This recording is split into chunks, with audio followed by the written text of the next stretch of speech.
নমস্কার বন্ধুরা, নিবার রান্নাঘরে সবাইকে স্বাগত। আজকে আমি একটি নতুন রেসিপি নিয়ে চলে এসেছি। চিংড়ি দিয়ে ফুলকপি রান্না করে দেখাবো। আপনারা দেখতে থাকুন প্রথম থেকে শেষ পর্যন্ত।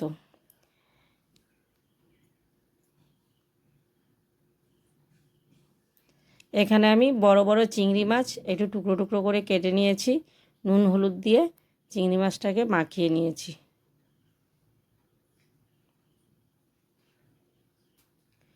কড়াতে সর্ষের তেল দিয়ে দেব। তেল গরম হয়ে গেছে, চিংড়ি মাছটা দিয়ে দেব। উল্টে পাল্টে ভালো করে চিংড়ি মাছটা ভেজে নেব।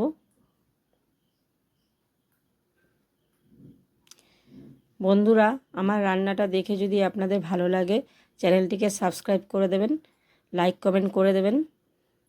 বন্ধুরা, আপনারা কিন্তু কমেন্ট করছেন না, আমি আপনাদের কমেন্টের আশায় থাকব। চিংড়ি মাছটা ভাজা হয়ে গেছে, আমি তুলে নিয়েছি। এই রেসিপিতে আমি আলু দেব, তাই আমি আলুটা ভেজে নিচ্ছি।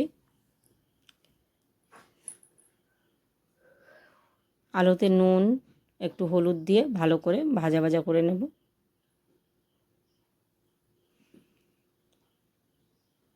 আলুটা ভাজা হয়ে গেছে, তুলে নিলাম। এবার আমি ফুলকপিটা ভালো করে ভেজে নেব।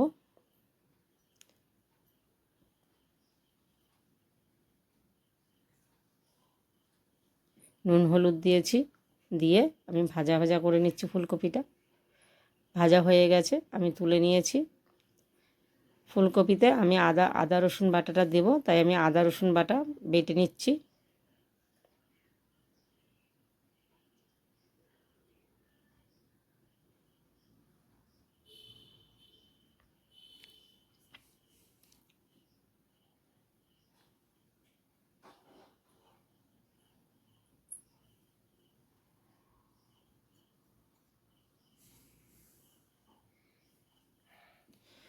ফুলকপি দিয়ে চিংড়ি মাছ রান্নাটা খুব সুন্দর খেতে হয়, আপনারা বাড়িতে অবশ্যই ট্রাই করবেন।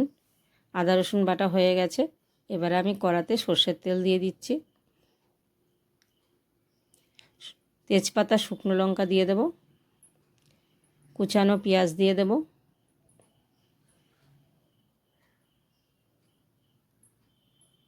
পেঁয়াজটা একটু লাল লাল হয়ে যাবে, তারপরে আমি টমেটো কুচানো দিয়ে দেব।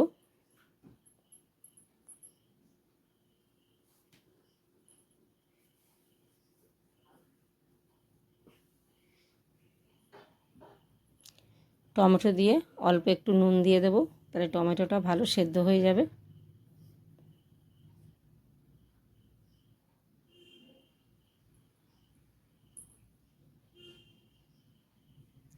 আদা রসুন বাটা দিয়ে দেব 2 চামচ, দিয়ে আমি ভালো করে নাড়িয়ে দেব।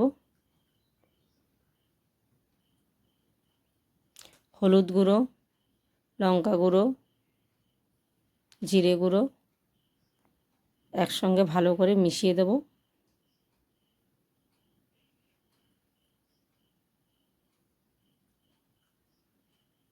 যখন মশলা থেকে তেল ছেড়ে দিচ্ছে, তখন আমি আলু আর ফুলকপি ভাজাটা দিয়ে দেব, দিয়ে ভালো করে মিশিয়ে দেব।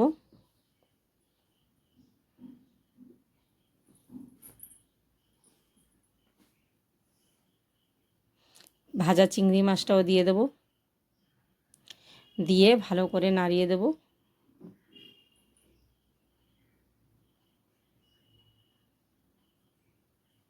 স্বাদ মতো নুন দিয়ে দেব।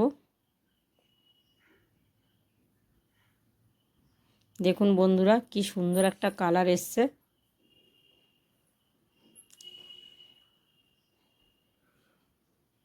পরিমাণ মতো জল দিয়ে দেব। জলটা এমনভাবে দেব তরকারিটাও হয়ে যাবে, সেদ্ধ হয়ে যাবে সবজিগুলো, আর জলটাও মাখা মাখা হয়ে যাবে।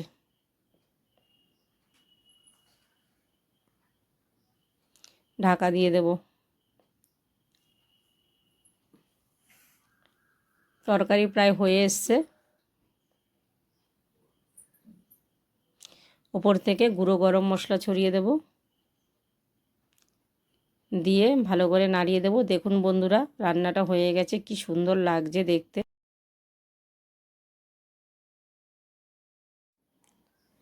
তরকারিটা হয়ে গেছে, এবার আমি নামিয়ে নিচ্ছি।